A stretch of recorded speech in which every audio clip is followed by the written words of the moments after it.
A prominent scholar on economics, demographics, and politics is ditching his left-leaning think tank for a new home on the right.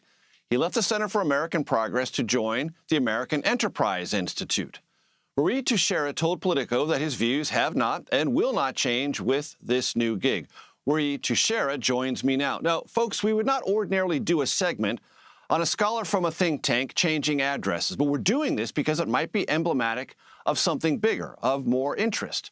So, Ruy, you told Politico that your experience at the Center for American Progress sent you, quote, running, screaming from the left. What did you mean by that? Well, what I meant by that isn't just experience at the Center for American Progress. It's broader than that. It's broader than that. It includes the center left as a whole. It includes the institutional left in Washington, the infrastructure in and around the Democratic Party, which I found to be rather uninterested in open debate about a lot of the key political questions surrounding coalition building in the United States, issues about race and crime and immigration and gender and trans issues, a whole variety of things that I feel are very difficult issues for the Democrats, are costing them votes, are interfering with the ability of the Democrats to build a coalition and pursue the kind of governance they want. And I found it was very, very difficult to have those conversations in the context of the Center for American Progress, or indeed most other left think tanks. I think that there's sort of an epistemic closure about a lot of issues on the left that the left used to accuse the right about, but now I think it's pretty common on the left. And one thing I like about AEI, the American Enterprise Institute, is I think they're very open to having conversations with people who they disagree with, who have a different perspective on things. And they're genuine scholars. They have they seek to reason from logic and evidence, which is my bias. And I feel like they stand in some ways for small L liberal values in a way I think the left is a little bit lost track of. So I just feel it's a better home for the kinds of things I'm interested in. Now, it's not the case that I agree with everything people at AEI says. I certainly don't consider myself on the right in general. And I find a lot of what comes out of the more intransigent wing of the Republican Party, particularly in and around Trump, to be very unpromising and off-putting and just plain wrong.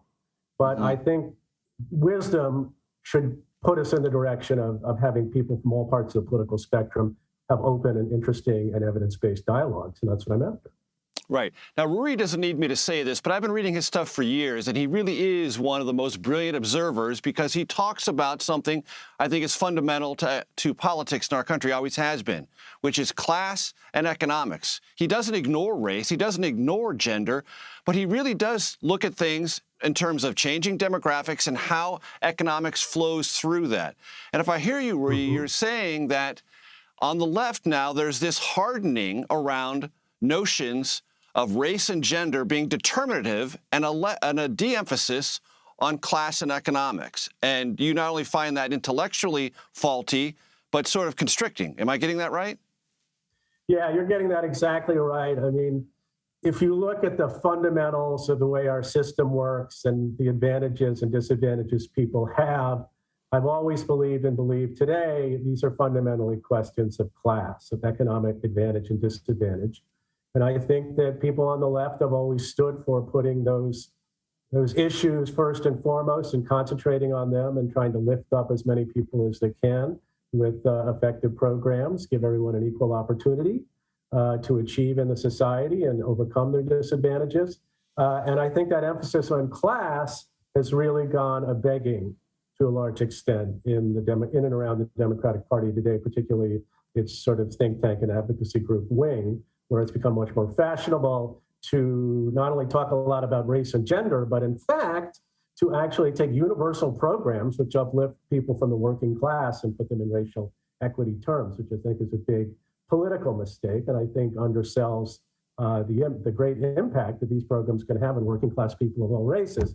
And that's really the alarm bell for me that really sent me off in this direction is when I look at the political demographics of the country and I see the Democrats bleeding working class votes, and they're historically the party of the working class, and we see it extending from white working class voters to non-white working class voters, especially Hispanic working class voters. Well, I become very worried. I think, the Democrats have lost their way. I think they're not cognizant of the political realities of the country. and the priorities of what we might call normie voters. And I think that's very sad, and I think it's very unproductive. And Ruy, does your research tell you that working class voters of all races either find it either insulting or conversationally limiting to have people on the Democratic side talk to them relentlessly about identity and gender? Absolutely. These are not their priorities. I think we know that from a lot of survey data. We know that from common sense. We know that from talking to these people. They live in the real world. They want to advance materially. They want upward mobility. They want their communities to be in good shape for their kids to have a better life. They want the opportunity to do better in their own lives and making themselves more comfortable and so on. And these kind of relatively boutique issues around identity politics, while very important to younger, liberal, college-educated folks who go into a lot of these groups in and around the Democrats, and also to some extent, one might argue, control the commanding heights of cultural production in this country. These are not their priorities. They're just not. They may, in fact, be moderate to, friendly to a lot of changes that have taken place in America along the lines of more tolerance and more opportunity for people of all races and genders. I actually don't think this stuff is very controversial anymore, but they do find it off-putting when they see a lot of emphasis and talk from the Democrats about how, for example, every white person has white privilege. We live in a white supremacist society. I mean, this is not the way they think about the world.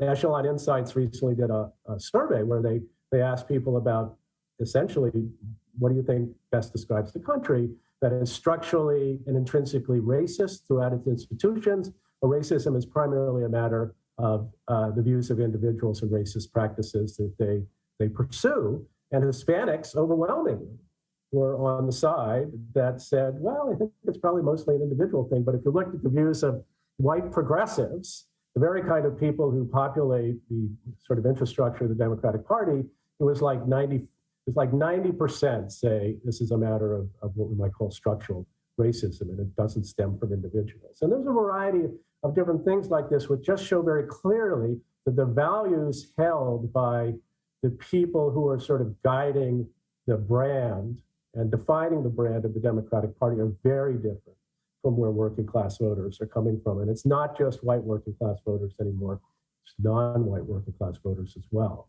And I think that, again, is something that should send alarm bells ringing throughout the Democratic Party, because you cannot build an effective coalition on the basis of increasing your share year over year among the most educated liberal parts of the population while you lose working class votes, especially given the political geography of this country. And, which is decisive. Rural areas, Midwest states, they're all extremely important to the outcomes Democrats are interested in. Indeed they are. Ruy Teixeira, thank you so much for the conversation. Appreciate it. It's been great.